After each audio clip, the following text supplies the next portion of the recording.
लगेगा सीएम नीतीश कुमार का जनता दरबार। शिक्षा, स्वास्थ्य समेत 14 विभागों की शिकायत सुनेंगे सीएम। सरकार ने कोरोना गाइडलाइन को लेकर बिहार वासियों को किया अलर्ट। पिछले 6 दिन में मिले 2241 नए पॉजिटिव केस। दिल्ली एम्स में लालू प्रसाद यादव से मिले चिराग पासवान, कहा उनकी सेहत में पहले से सुधार, जल्द स्वस्थ होने की कामना। 12 जुलाई को पटना आएंगे पीएम मोदी। करीब 1 घंटे के दौरे में विधानसभा परिसर के शताब्दी स्मृति स्तंभ का करेंगे लोग अनावरण, अतिथिशाला का करेंगे शिलान्यास।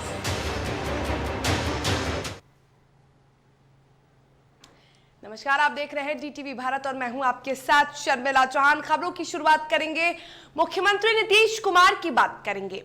सीएम नीतीश कुमार का आज जनता दरबार लगने वाला है क्योंकि आज सोमवार है और ऐसे में सीएम नीतीश कुमार सामान्य प्रशासन विभाग, स्वास्थ्य विभाग, शिक्षा विभाग समेत 14 विभागों से संबंधित शिकायतों को सुनेंगे।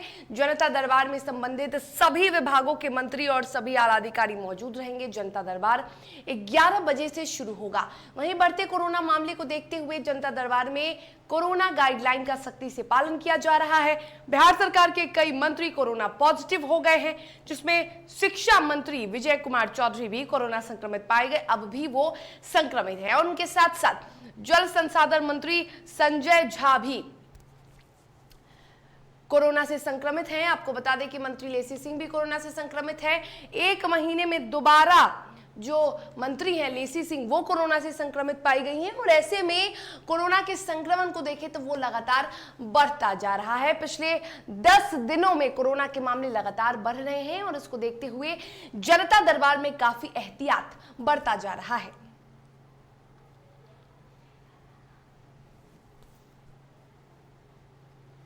और पिछले 6 दिन में राज्य में कोरोना संक्रमण के 2241 नए मामले आए। हालांकि इस बीच पहले से संक्रमित चल रहे 700 कोविड जो कोरोना के मरीज हैं वो स्वस्थ भी हुए हैं। संक्रमण के बढ़ते नए मामलों के बीच आमजन पूरी तरह से असावधान है। स्वास्थ्य विभाग के अनुसार जून की शुरुआत में राज्य में कोरोना के 2-3 मामले प्रतिदिन मिल रहे थे। 9 जून के बाद इसमें मामूली तेजी देखी गई। जुलाई की शुरुआत में प्रतिदिन 165 से 200 के बीच संक्रमित मिलने शुरू हुए और 5 जुलाई से इसमें तेजी आई। बीते 24 घंटे में कोविड के 1,25,475 जांच किए गए हैं, जिसमें 0.33% नतीजे पॉजिटिव आए हैं। स्वास्थ्य विभाग ने लोगों से ये अपील की है कि लोग सचेत रहें। अब वक्त आ चुका है, लोग कोविड गाइडलाइन का पालन करें और मास्क पहने। विभाग ने कहा कि यदि अभी से सावधानी नहीं बरती गई तो संक्रमण के मामले और बढ़ सकते हैं। बता दें आपको कि अब कोरोना के एक्टिव मरीजों की संख्या 2000 के पार हो चुकी है।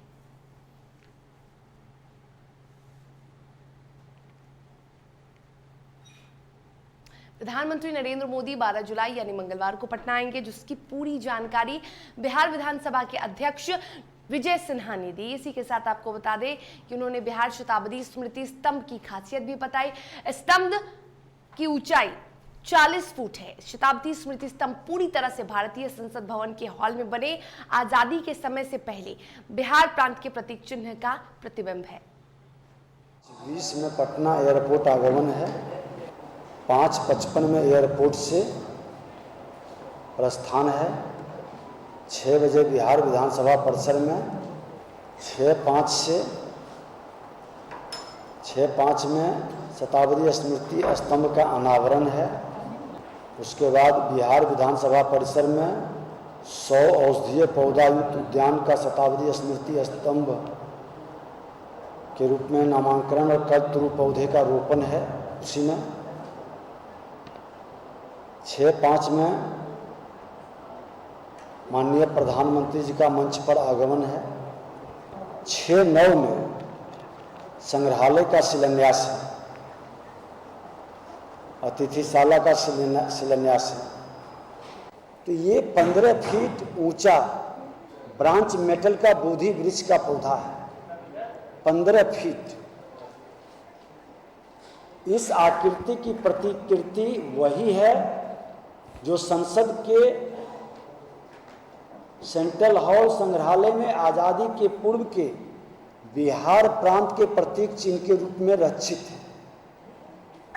इसमें किसी तरह का कोई छेड़छाड़ नहीं किया गया है। ब्रांज मेटल के वृक्ष में तना है, पत्ते हैं, अंजीर का माला है तथा स्वास्तिक का चिन्ह है। लोकसभा संग्रहालय की प्रतिकृति भी इसके साथ संलग्न है। यह बिहार के गौरव का प्रतीक है और यह बिहार विधानमंडल के माननीय सदस्यों, इसके पत्ते 243 और 75 पत्ते इसमें लगे हैं। 243 विधानसभा के, 75 विधान परिषद के पत्ते उसमें लगे हुए हैं। उसमें 9 मुख्य डाली है जो हमारी कमिश्नरी है और 38 ब्रांच डाली है जो हमारा जिला है। इस वृक्ष के अंदर ये विशेषता है। और चलिए ग्राफिक्स के जरिए एक बार फिर से आपको बताते हैं कि क्या है प्रधानमंत्री नरेंद्र मोदी का कार्यक्रम। दरअसल प्रधानमंत्री नरेंद्र मोदी 5:20 में पटना पहुंचेंगे और उसके बाद प्रधानमंत्री नरेंद्र मोदी विधानसभा परिसर में करीब 6 बजे पहुंचेंगे। वहां पहुंचने के बाद आपको बता दें कि प्रधानमंत्री नरेंद्र मोदी विधानसभा परिसर के शताब्दी समारोह के समापन के मौके पर शामिल होंगे। 6 बजे बिहार विधानसभा पहुंचेंगे प्रधानमंत्री नरेंद्र मोदी। इसी के साथ 6:05 में शताब्दी स्मृति स्तंभ का अनावरण करेंगे प्रधानमंत्री नरेंद्र मोदी और उसके बाद वो लोकार्पण भी करेंगे। 6:09 बजे मतलब 6:09 पर अतिथिशाला का शिलान्यास करेंगे प्रधानमंत्री नरेंद्र मोदी। तो प्रधानमंत्री नरेंद्र मोदी का जो कार्यक्रम है वो करीब 1 घंटे का होगा। 7:05 पर प्रधानमंत्री नरेंद्र मोदी एयरपोर्ट के लिए रवाना हो जाएंगे। और दरभंगा जाने के दौरान मुजफ्फरपुर के गढ़ा में डिप्टी सीएम उप मुख्यमंत्री तारकिशोर प्रसाद का स्वागत बिहार सरकार के राजस्व एवं भूमि सुधार मंत्री रामसूरत राय ने किया। इस मौके पर पूर्व मंडल अध्यक्ष संजीव बिहारी, वसंत कुमार कुशवाहा समेत कई लोग मौजूद रहे।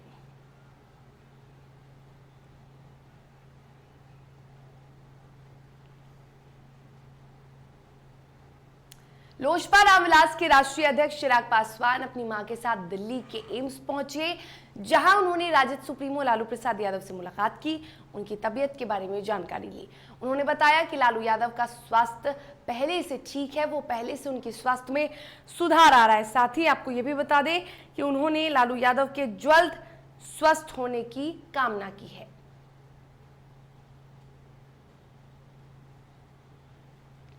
नालंदा के बिहार शरीफ में ग्रामीण विकास मंत्री श्रवण कुमार ने वर्ल्ड चैंपियनशिप आर्निश गेम में भाग लेने जा रही 14 साल की अंशु को सम्मानित किया और गेम में सफलता प्राप्त करने का आशीर्वाद दिया। आपको बता दें कि बिहार शरीफ के पीएमएस कॉलेज में सम्मान समारोह का आयोजन किया गया था। इस दौरान मंत्री ने कहा कि इस खेल के माध्यम से भी लोग तरक्की कर सकते हैं। वहीं इस अवसर पर पूर्व विधायक इंजीनियर सुनील कुमार, जेडीयू के मुख्य प्रवक्ता धनंजय देव, सन्नी पटेल, किशोर कुमार सहित कई लोग मौजूद रहे। सबकी शुभकामना है कि फिलीपींस जा रही है, वहाँ भी अपने भारत का नाम, अपने बिहार का नाम, अपने गांव का नाम, अपने इलाके का नाम रोशन करके आएंगे। हम लोग अर्निश खेलने जा रहे हैं। फिलीपींस में जो खेला जाएगा वर्ल्ड चैंपियनशिप 2022 है। हम लोग बिहार से 4 बच्चे सिलेक्टेड हुए। भागलपुर में एक किसान की निर्मम तरीके से हत्या कर दी गई। मामला जिले के नवगछिया स्थित गोपालपुर का है। बताया जा रहा है कि खेत में अपराधियों ने इस घटना को अंजाम दिया। परिजनों के मुताबिक पैसे की लेन देन को लेकर यह हत्या की गई है। वहीं पुलिस मामले की जांच कर रही है। खेती-बाड़ी करते हैं। अच्छा, वहीं रहते थे? तो कब पता चला कि हत्या हुई है? सुबह 7 बजे। अच्छा, तो क्या लगता है कि क्या कारण है? कुछ किसी कारण कुछ भी नहीं है। वैशाली के महुआ थाना क्षेत्र में संदिग्ध अवस्था में किशोर का शव बरामद किया गया। बताया जा रहा है कि मृतक शनिवार दोपहर से ही लापता था। मृतक के परिजनों ने पड़ोस के युवक पर हत्या का आरोप लगाया। दूसरी ओर पुलिस ने शव को पोस्टमार्टम के लिए भेज दिया है और मामले की जांच में जुटी है। इनको मर्डर करके नीचे गाछी में टांग दिया गया है। कब से गायब थे? कल 3 बजे दिन से गायब थे। आप लोग को कैसे सूचना मिला? हम लोग को सूचना मिला, हम इनका बनवाए हुए, मेरा मौसा मकान हुआ जी। हमको सूचना मिला है कल 7 बजे शाम को हमको फोन हुआ था जी, ये गायब है। तो हम पहलेजा में बालू लोड कर रहे हैं जी। हमारे पास ट्रक है 2-3 गो। हम पहलेजा घाट में थे तो मेरा सार हुए जी हमको फोन हुआ कि आपको घर गए, हम बोले कि नहीं हमारे यहाँ तो नहीं गए हैं जी। आज सुबह 5:30 बजे हमको पता चला कि इनको मार के नीचे गाछी में टांग दिया गया।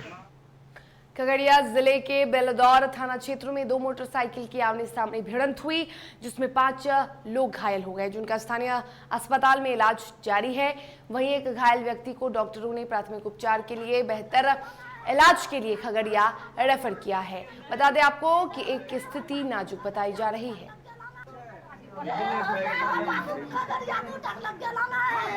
आ रहा था केटीएम से धक्का लग गया रोड पे, 2 सीरियस हो गया, एक को बाहर भेजे, यहाँ आया। घटना 1 घंटा पहले।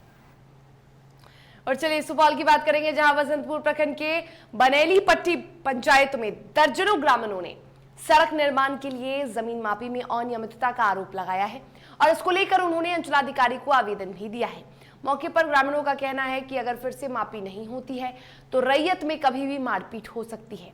वहीं इस बारे में राजस्व कर्मचारी ने कहा कि मामले की जांच की जाएगी। मामला है यहाँ रोड का सरकारी अमीन द्वारा मनगढ़ंत सीमा को चयन करके नापी किया गया, जिससे कि एक दूसरे में 20-20 कड़ी का डिफरेंस कर दिया। उसी सीमा के सट्टे जमीन का विवाद है। सरकारी अमीन द्वारा नापी किया गया था, लेकिन इनका आवेदन जो है सुरेंद्र कुमार शर्मा का, उनका कहना है कि नहीं, उनका नापी गलत। खबरों के सफर में रुकेंगे एक छोटे से ब्रेक के लिए, जल्द हाजिर होंगे।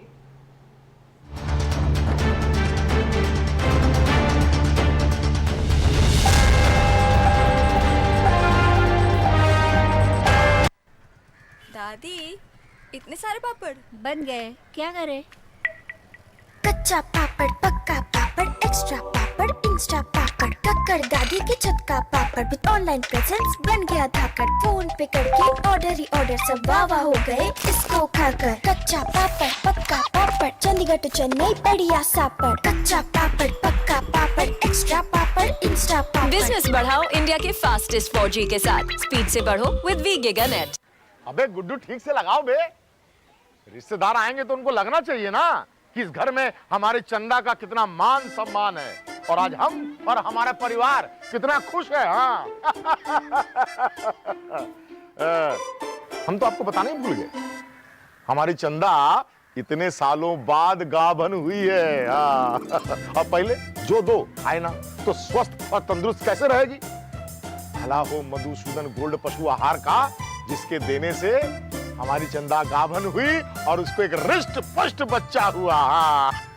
अगर आप भी अपने पशुओं से करते हैं प्यार तो उन्हें दीजिए सिर्फ और सिर्फ मधुसूदन गोल्ड पशु आहार, भाग खुल जाएंगे।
सर छुट्टी चाहिए थी। क्यों? गांव के सारे घर कच्चे थे, बाढ़ में ढह गए, मेरा भी। Good morning sir. देखिए बुनियाद भी पक्की, आपका नया घर भी पक्का, सालों साल चलेगा सर। ठीक है, ले लो छुट्टी।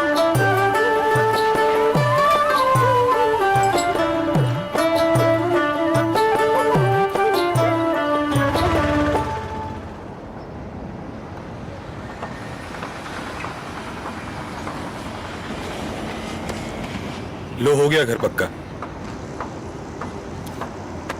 छुट्टी कैंसिल।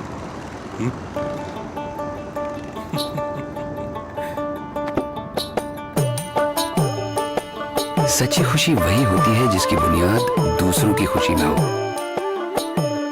कोणार्क, खुशियों की बुनियाद। दादी, इतने सारे पापड़ बन गए, क्या करे? कच्चा पापड़, पक्का पापड़, एक्स्ट्रा पापड़, इंस्टा पापड़, कक्कर दादी की छत का पापड़ विद ऑनलाइन प्रेजेंस बन गया धाकड़। फोन पे करके ऑर्डर ही ऑर्डर, सब वाह हो गए इसको खाकर। कच्चा पापड़, पक्का पापड़, चंडीगढ़ टू चेन्नई बढ़िया सापड़। कच्चा पापड़, पक्का पापड़, एक्स्ट्रा पापड़, इंस्टा पापड़। बिजनेस बढ़ाओ इंडिया के फास्टेस्ट 4G के साथ। स्पीड से बढ़ो विद वी गिगानेट। अबे गुड्डू ठीक से लगाओ बे, रिश्तेदार आएंगे तो उनको लगना चाहिए ना कि इस घर में हमारे चंदा का कितना मान सम्मान है और आज हम और हमारा परिवार कितना खुश है। हाँ हम तो आपको बताने ही भूल गए, हमारी चंदा इतने सालों बाद गाभन हुई है। हाँ और पहले जो दो खाए ना तो स्वस्थ और तंदुरुस्त कैसे रहेगी। भला हो मधुसूदन गोल्ड पशु आहार का, जिसके देने से हमारी चंदा गाभन हुई और उसको एक रिष्ट पुष्ट बच्चा हुआ। हाँ अगर आप भी अपने पशुओं से करते हैं प्यार तो उन्हें दीजिए सिर्फ और सिर्फ मधुसूदन गोल्ड पशु आहार। भाग खुल जाएंगे।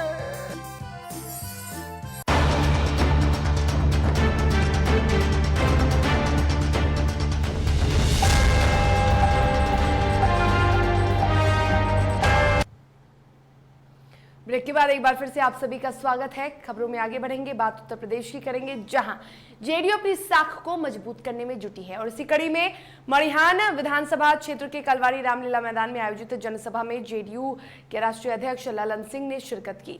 इस दौरान उन्होंने कहा कि अब भूल का सुधार किया जाएगा। पार्टी उत्तर प्रदेश में 2024 की लोकसभा चुनाव के साथ ही 2027 विधानसभा चुनाव लड़ेगी और इसके लिए प्रत्याशी घोषित किया जाएगा।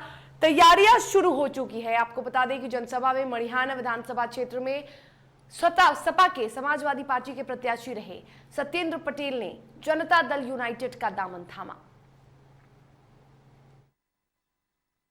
24 का चुनाव लोकसभा का चुनाव होगा। हमारी पार्टी उत्तर प्रदेश में लोकसभा का चुनाव भी लड़ेगी और उसके लिए हम लोग तैयारी करेंगे अभी से तभी ना।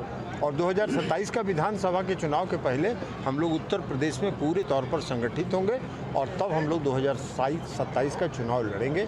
हम लोगों से एक भूल हुई जो 2017 में हम लोगों ने चुनाव नहीं लड़ा, उस भूल को हम लोग भरपाई करने जा रहे हैं और 2024 और 27 की तैयारी करें। जालौन पुलिस ने अंतर्राज्यीय वाहन चोर का गिरोह का पर्दाफाश किया है और इसी के साथ 5 अभियुक्तों को गिरफ्तार किया है। आरोपियों के पास से 8 चोरी की बाइक को बरामद किया गया है। मामले की जानकारी देते हुए पुलिस अधीक्षक रवि कुमार ने बताया कि 5 आरोपी अलग अलग जनपद के रहने वाले हैं। इन अभियुक्तों का आपराधिक रिकॉर्ड भी है। गिरफ्तारियां हुई हैं, उसमें एक राघवेंद्र पुत्र वृंदावन निवासी राठौर रनपुरा थाना रामपुरा का व्यक्ति है। इसको जो है कल 9 जुलाई को मोटरसाइकिल चुराकर भागते समय गिरफ्तार किया गया। उसके बाद इसकी निशानदेही पे बाकी इसके 4 अन्य साथियों की गिरफ्तारी हुई है। मिर्जापुर में जिला प्रशासन लगातार अपराधियों पर अंकुश लगाने के लिए कार्रवाई कर रहा है। इसी क्रम में जिला बदर अपराधी को गिरफ्तार किया गया है। आपको बता दें कि यहां सीओ सिटी के निर्देश पर प्रभारी निरीक्षक विद्यांचल के नेतृत्व में अपराधी प्रमोद कुमार बिंद को 3 महीने के लिए जिला बदर किया गया था, जिसके बाद भी अपराधी नियमों का उल्लंघन करते हुए आसपास रह रहा था। इस वजह से उसे गिरफ्तार किया गया। गैरपुरा चौकी अंतर्गत एक गांव पड़ता है गाजीपुर, वहां का एक जिसके पर गुंडा एक्ट के तहत जिला बदर की कार्रवाई हुई थी, वो इसी जगह में रह रहा था। पुलिस को सूचना मिल गई थी तो आज उसको गिरफ्तार किया गया है और उस पर गुंडा एक्ट के तहत गुंडा नियंत्रण जो अधिनियम होता है उसके तहत कार्रवाई करते हुए गुंडा एक्ट का मुकदमा कायम हुआ है। और बिजनौर पुलिस ने बड़ी सफलता प्राप्त की है। आपको बता दें कि पुलिस और स्वाट टीम ने कार्रवाई कर 2 शातिर चोर को गिरफ्तार किया है। साथ ही इनके पास से लाखों रुपए की कीमत के जेवरात, 32,000 रुपए नगद और 2 अवैध तमंचा बरामद किया है। बता दें ये दोनों ही चोर शहद बेचने के बहाने रेकी कर चोरी की घटना को अंजाम देते थे। ग्राम दौलतपुर थाना मंडावर के 2 घरों में चोरी की वारदात हुई, जिसके खुलासे के लिए थाना मंडावर पुलिस स्वाट सर्विलांस वालों को सबको लगाया गया था। कल रात्रि में नाईवाला तिराहे के पास से चेकिंग के दौरान 2 लोगों की गिरफ्तारी की गई। कासगंज में कोतवाली से मुस्लिम फरार हो गया। बता दें आपको कि आरोपी को एटा जिले से बाइक चोरी के मामले में थाना लेकर आया गया था, जिस दौरान शौचालय की जाली तोड़कर वो फरार हो गया। घटना के बाद कोतवाली पुलिस में हड़कंप मच गया। वहीं सीओ ने जल्द फरार युवक को गिरफ्तार करने की बात कही है।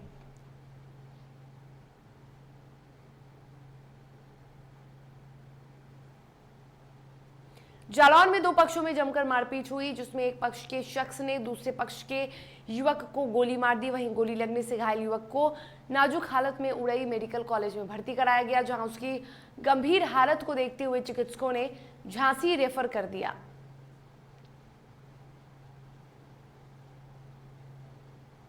देवरिया के सलेमपुर मार्ग स्थित ITI चौराहे के पास दर्दनाक सड़क हादसा हुआ है। आपको बता दें, यहां अज्ञात वाहन की चपेट में आने से राजमिस्त्री समेत 2 की मौत हो गई है, जबकि एक युवक गंभीर रूप से घायल हो गया है, जिसका इलाज जारी है। सूचना के बाद पहुंची पुलिस ने शव को कब्जे में लेकर पोस्टमार्टम के लिए भेजा है।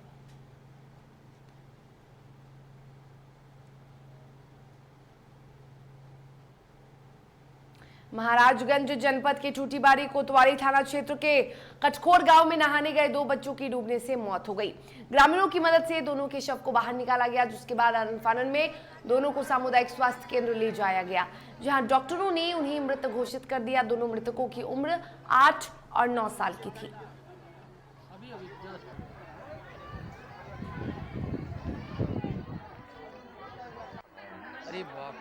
ये थाना टूटीबारी क्षेत्र के अंतर्गत ग्राम कटकोर के पास चंदन नदी में गांव के 2 बच्चे नीतीश साहनी पुत्र शैलेंद्र उम्र 8 वर्ष एवं पंकज गुप्ता सन ऑफ रूदल उम्र 9 वर्ष गर्मी में नदी में नहा रहे थे। अचानक मोड़ पर गहरे पानी में चले गए, जिससे दोनों की डूबने से मृत्यु हो गई है। मैनपुरी शहर कोतवाली क्षेत्र के हरिदर्शन नगर में निर्माणाधीन मकान का छज्जा अचानक गिर गया, जिसमें दबकर काम कर रहे राजमिस्त्री की मौत हो गई। वहीं एक शख्स घायल हो गया। आनन-फानन में दोनों को जिला चिकित्सालय लाया गया, जहां चिकित्सकों ने राजमिस्त्री जोगराज को मृत घोषित कर दिया, तो वहीं अभिनंदन का उपचार जिला अस्पताल में जारी है। एटा के कोतवाली नगर थाना इलाके में संदिग्ध परिस्थितियों में फांसी के फंदे पर विवाहिता का शव झूलता मिला। वहीं घटना की सूचना मिलते ही मौके पर पहुंची पुलिस ने शव को फंदे से नीचे उतारा और विवाहिता के शव को कब्जे में लेकर पोस्टमार्टम के लिए भेज दिया। फिलहाल पुलिस का कहना है कि मामले की जांच हो रही है।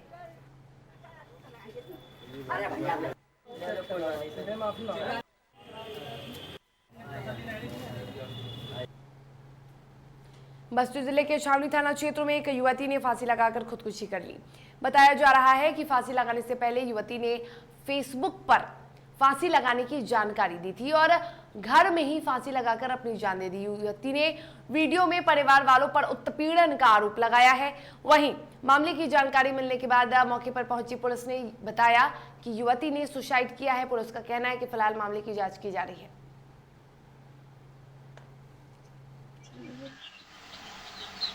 मेरी मौत के जिम्मेदार उनकी पूरी फैमिली होगी, उनके मम्मी और पापा। सबसे ज़्यादा उन्होंने टॉर्चर किया है। इतना छोटा बेटा बंदा उनकी मम्मी ने मेरे से तेल इल्जाम लगाया कि ऐसी वैसी करौली है लड़की। क्या साबित उनके पास में ऐसी है। अब परिजनों ने सूचना दी कि उनकी लड़की ने आत्महत्या कर ली है। उनकी सूचना पर छावनी पुलिस ने मौके पर जाकर के शव को अपने कब्जे में लेकर पोस्टमार्टम कराया, जिसमें इस बात की पुष्टि हुई कि युवती के द्वारा आत्महत्या की गई है। परिजनों के द्वारा युवती का अंतिम संस्कार कर दिया गया।